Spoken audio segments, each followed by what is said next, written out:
In this video, we'll be looking at how to find your perfect nursery building. By the end of the video, you will know where to find your building and the legal and Ofsted requirements you need to stick to in order to open your nursery. If this is the first video you're clicking on, I'll remind you that I run a nursery in London and I'm the creator of the course Open Your Nursery in Just 6 Months Without a Massive Budget, which continues to help prospective nursery owners like yourself achieve their dream of opening their own nursery. If you are new here, make sure you click that subscribe button. I post lots of useful content which will help you to open your nursery. And remember, all links that I mentioned in this video can be found in the description box below. Finding your nursery building is one of the first steps you need to do in order to open your nursery. This is because you can't register with Ofsted until you have one. It's also one of the most important parts you have to get right, because if you make a mistake and you want to change this part of your nursery, it's one of the most difficult things to do. Other things like staffing and your branding can be changed much more easier. Your building you're kind of stuck with for a long period. So make sure you get it right. So how do you find the right building? We will go through that in this video. We'll firstly go through the legal requirements, then what Ofsted require of you, and then where you can find your building. Stick around to the end to find out how you can access a find your building checklist, which you can use to make sure your building is the right building for you. As I said, we will start with the legal requirements first. The main thing you need to consider is the use class of your building. Only certain buildings can be used for a nursery. At the moment, we're in the transition period, as previously nurseries used to be in D1 class, but they are now class E.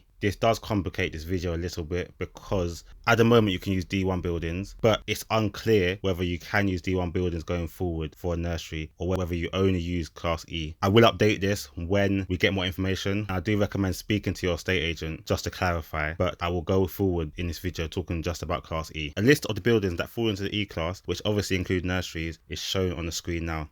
All these buildings can be used for a nursery without applying to the council for planning permission or prior approval, though you may want to let the council know you'll be using it for a nursery, as it may make you eligible for certain benefits. For example, my building was a doctor's surgery, but because of COVID, all nurseries got given business rates relief. If I hadn't let them know that it changed from a doctor's to a nursery, I wouldn't have been able to get that relief. Though quickly, on the topic of business rates, if you don't know, a business rate is like a council tax and is charged based on the size and use of your building. The amount can be significant, so it's important to find out how much you will pay and add this to your budget. Other buildings can be used for a nursery, but it's more complicated to do so, as you would need to apply for planning permission or prior approval, which can be rejected. I would only recommend choosing a different type of class if you have experience in this area. Though, if you do find your perfect building that's not in the E class, I have a section on the full course which teaches you how to apply for planning permission and prior approval, and I also give little tips which will increase the likelihood of you being accepted. If this is a stage that you're currently at, click the link below and sign up to the course. It's only £249.99, though there is a discount code which you can find in the description. In terms of legal requirements, you also need to make sure your building has insurance. If you're renting, you may not need the same level of cover as if you were buying, so this is one thing you need to consider when deciding whether to rent or buy. I'll go over the benefits and negatives of buying versus renting your nursery building in a future video, so make sure you subscribe to find out when that video comes out. It may take some time to find an affordable and suitable premises in the location you have identified.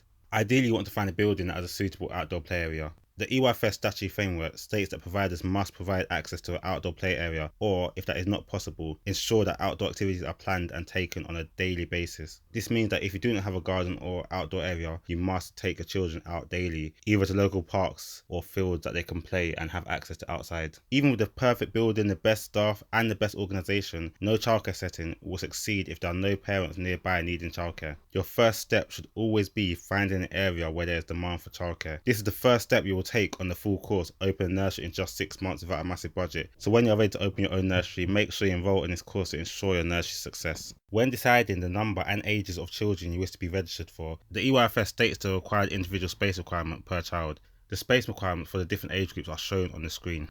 These calculations should be based on the usable areas of the rooms used by the children, which doesn't include storage areas, dedicated staff areas, cloakrooms, utility rooms, kitchens and toilets. When choosing your building, you should consider available access for those with physical disabilities, storage space for your equipment, toilets and wash basins, making sure you have enough, and as I mentioned previously, an outdoor play area. Quickly, if you found any of the information useful so far, please take a moment to hit that like button. It really helps support the channel and get the video to people that could really find it useful. And if you want to see more videos like this, make sure you hit that subscribe button too. Other things to consider when choosing your building are optimum group sizes, taking into account the required adult to child ratios for the different age groups and the EYFS welfare requirements for the maximum number of children in a group. The facilities you may require for the chosen age group, example a milk kitchen and a sleeping area for under 2s. The proximity of your building to other useful facilities like libraries or parks. The location of your premises with reference to availability of car parking and public transport links. The closeness and proximity to other residential properties with parents who are potential customers.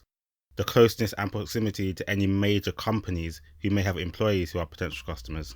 You should also ask, does your proposed premises have a strong marketing feature, for example, a well-designed outdoor play area? Is your building near other local schools or other community buildings, which also provides opportunities?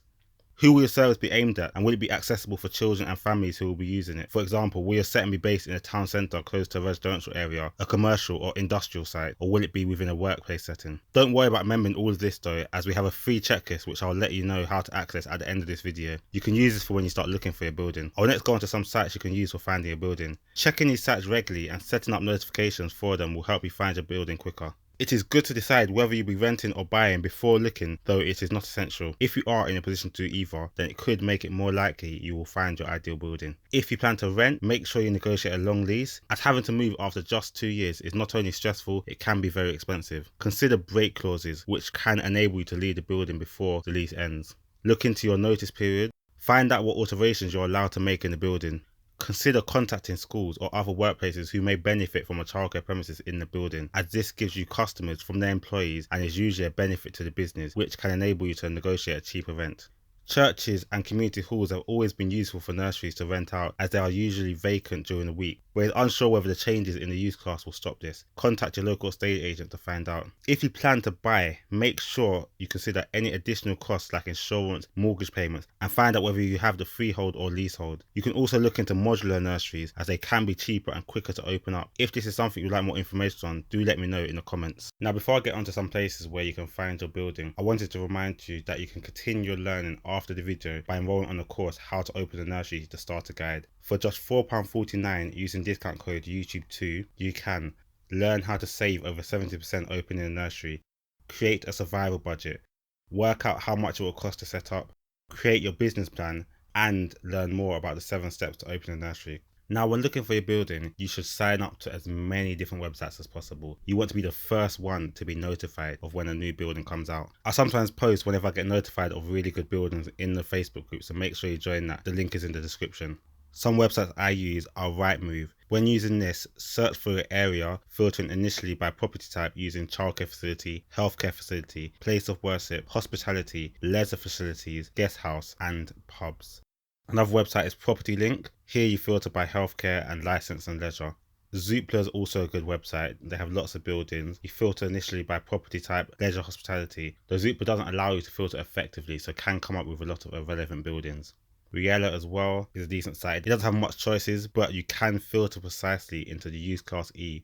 You can also use Gumtree. It's not as trustworthy as the other websites, but you can find some cheap gems on there. I will do my top 10 best websites to find a nursery building in a future video, so make sure you subscribe and hit that notification bell. Now to the checklist I promised. You can download this checklist in the description box below. Just use numbers 111 to access the file. Before you go, make sure you check out my other videos to learn more about opening a nursery. Thank you for watching, and good luck on your journey and dream of opening your own nursery. God bless.